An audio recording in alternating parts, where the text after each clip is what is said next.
Do you keep an ideal reader in mind? Um, well, I've done some picture books, just two, and I've done about four novels, but most of my books are for second through fourth grade readers. So those are probably who I kind of have in my head. And, I'm on a third grade. I have a third grade brain anyway, so I think that's where I work best. You're the person for the job. You you were training before you became a writer. So, let me ask you about your reading habits then, because you're working. You said tell usually if you're not on deadline or working at night, you're knocking off around 4 or 5, and then are you reading in the evening? How often are you reading, and what do you read?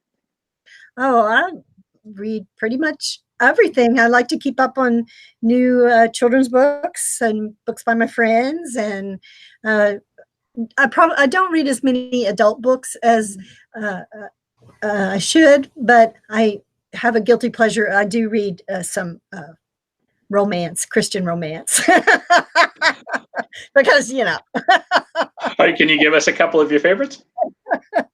Oh, I just read actually a book by what did I do with it? Uh, David Bell, The Forgotten Girl. I enjoyed that. See, that was something different for me. But he's a friend. He's a husband of a friend of mine. So, and I enjoyed that book. Well, that's wonderful. And then I'm assuming you must have writer friends just all over the country that you can go and talk to and get inspired by at this point. Well, I've been fortunate to meet a lot of different writers, and I wish I'd thought of it when I first started writing, to take a picture of myself with each writer that I met.